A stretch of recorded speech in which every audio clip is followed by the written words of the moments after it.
दोस्तों नमस्कार। जिम्मेदारी किसी को तो लेनी ही होगी। जिम्मेदारी से कैसे बचा जा सकता है? क्या पूरा भारतीय सिस्टम इसी पर चलता है? यानी नियम कायदों की निगरानी करने के लिए हम मौजूद हैं। जिसने भी नियम कायदों को तोड़ा फिर उसके खिलाफ कार्रवाई करेंगे। इससे ज्यादा हम क्या कर सकते हैं? सामान्य तौर पर यह बात अच्छी लग सकती है, लेकिन जरा कल्पना कीजिए किसी बैंक में हजारों लोगों के खाते पड़े हुए हैं और औसतन हर किसी का पैसा वहां पर 50,000 से लेकर 5 लाख के बीच का है, जो बहुसंख्य तबके का पैसा है। उस पैसे को निकालने पर 6 महीने की रोक लगा दी जाए और उसके बाद कहा जाए यह बैंक नियम कायदों का पालन कर नहीं रहा था और जो नियम कायदों की लकीर है उस लकीर के नीचे ये जैसे ही आए, आरबीआई यानी रिजर्व बैंक ऑफ इंडिया सक्रिय हो गया। उसने तय किया कि दरअसल ये बैंक डूब ना जाए, तो डूबने से बचाने के लिए यानी उसकी बैंकिंग लाइसेंस को बचाने के लिए आरबीआई ने एक व्यक्ति को नियुक्त कर दिया और कहा कि अब आरबीआई की निगरानी में यह बैंक काम करेगा, जिससे दोबारा पटरी पर आ सके। सामान्य तौर पर यह बात सुनने में अच्छी लग सकती है। वाकई नियम कायदा है, आरबीआई है और बैंकों की कार्यप्रणाली में कोई अगर गड़बड़ी या फरेब करता है तो फिर यही तो तरीका है। अगर आप 6 बरस पहले लौट जाइए और याद कीजिए Punjab and Maharashtra cooperative bank, कुछ ऐसा ही हुआ था। वहां पर जितनी बड़ी तादाद में उस बैंक ने अपने रईस सहयोगियों को, साथियों को, उनके रिश्तेदारों को जितनी बड़ी तादाद में लोन दे दिया था, वो बैंक उस लोन के तले दबते चले हुए इस रूप में बिखर ना जाए, तो बैंक की पूरी कार्रवाई पर रोक लगा दी गई थी।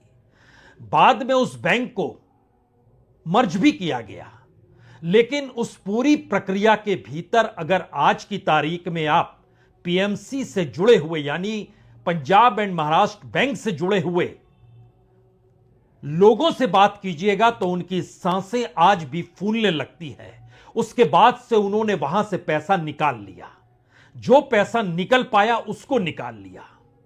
अब आप एक क्षण के लिए सोचिए कि कल शाम आरबीआई ने एक प्रेस विज्ञप्ति जारी की।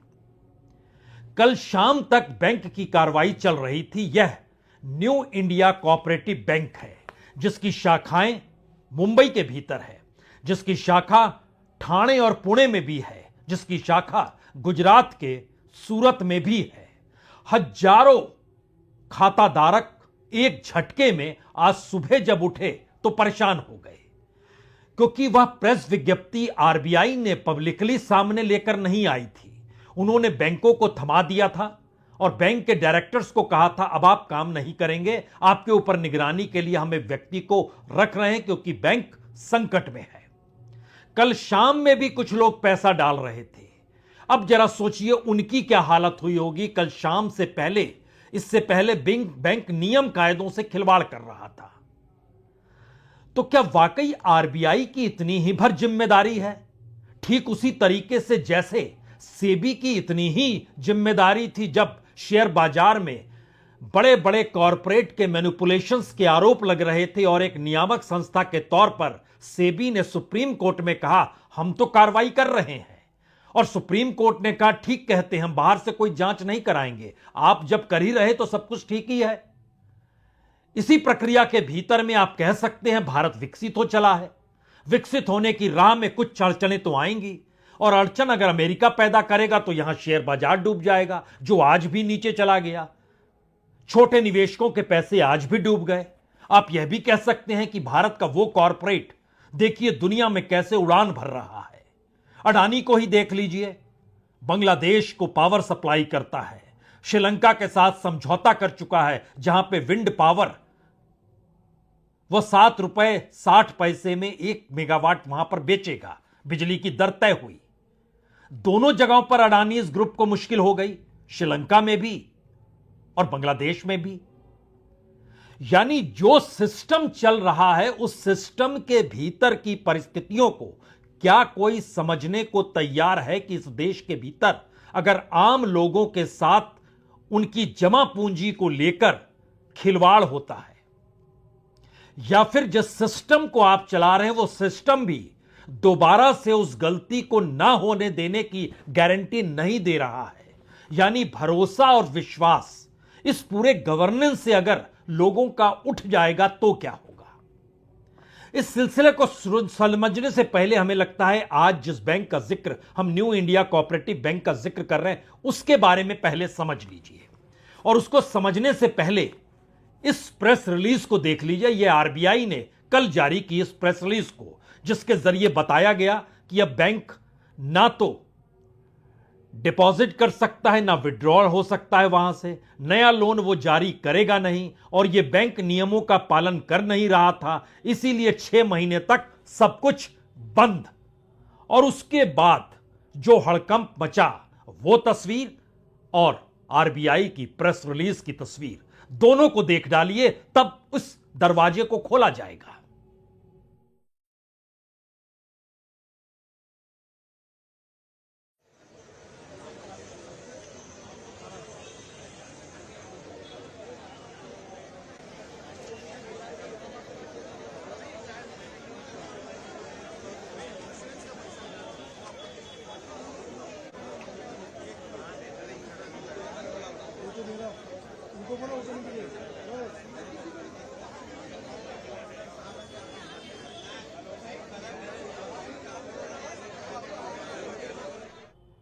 दोनों को देख लिया आपने तो एक सच और आप जान लीजिए।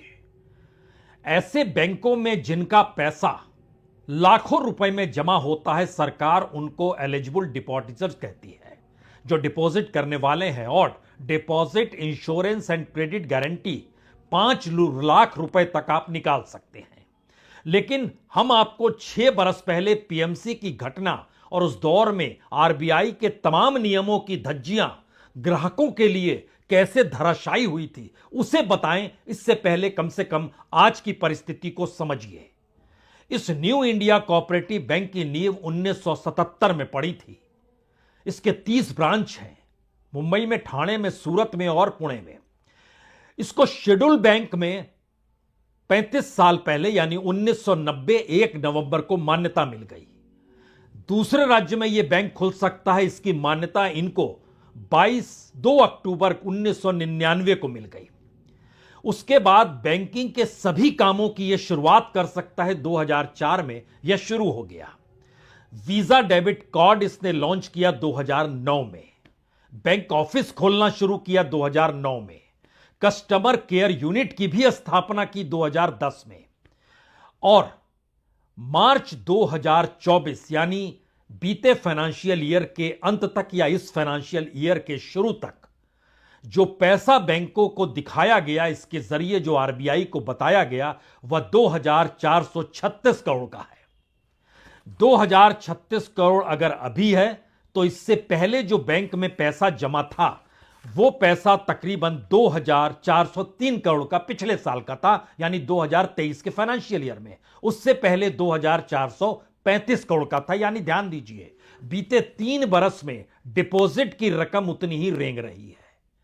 और जब ग्राहकों से आप इन 3 बरस के बारे में जानकारी हासिल कीजिएगा, आप कितना पैसा दे रहे थे, वहां पर जो जमा लोग करने वाले थे, उन्होंने बताया 3 साल में तो हमने लाखों रुपए जमा कराए होंगे। पहला सवाल, बैंक में आम कस्टमर जो है पैसा जमा करा रहा है, और वो बैंक का पैसा जो है वह किसी को लोन के शक्ल में दिया जा रहा है। वो कौन है? एक बार फिर, अभी कच्चा चिट्ठा खुला नहीं है, वह तो पीएमसी बैंक का कच्चा चिट्ठा है, जो आपके जहन में यह सवाल खड़ा कर सकता है, अच्छा तब ऐसा हुआ था तो क्या इस बार भी ऐसा हुआ है? तो इसी बार की परिस्थिति में देखिए, सेविंग डिपॉजिट दिखाया गया 671 करोड़ 51 लाख रुपए, टर्म डिपॉजिट दिखाया गया 103 करोड़ 21 लाख रुपए, और फॉर्म ऑफ टर्म डिपॉजिट जो है वह 1,652 करोड़ 25 लाख रुपए है। आरबीआई को घबराहट हो गई, यह बैंक तो डूब जाएगा। लेकिन आरबीआई को कभी इस पे घबराहट नहीं हुई। जिन लोगों को लोन दिया जाता है उन्होंने उससे पहले भी लोन नहीं लौटाया है, और उनके लोन को ना लौटा पाने की एवज में लोन बुक जो होता है वह ठीक नजर आए, इसके लिए सरकार रिटर्न ऑफ करती है, यानी पैसा माफ कर देती है। तो एक क्षण के लिए आप 16 लाख करोड़, जिसका जिक्र बार बार होता है, सरकार ने 10 साल में 16 लाख करोड़ रुपए माफ कर दिए। उससे पहले इस बैंक के भीतर की परिस्थितियों को थोड़ा और समझिए।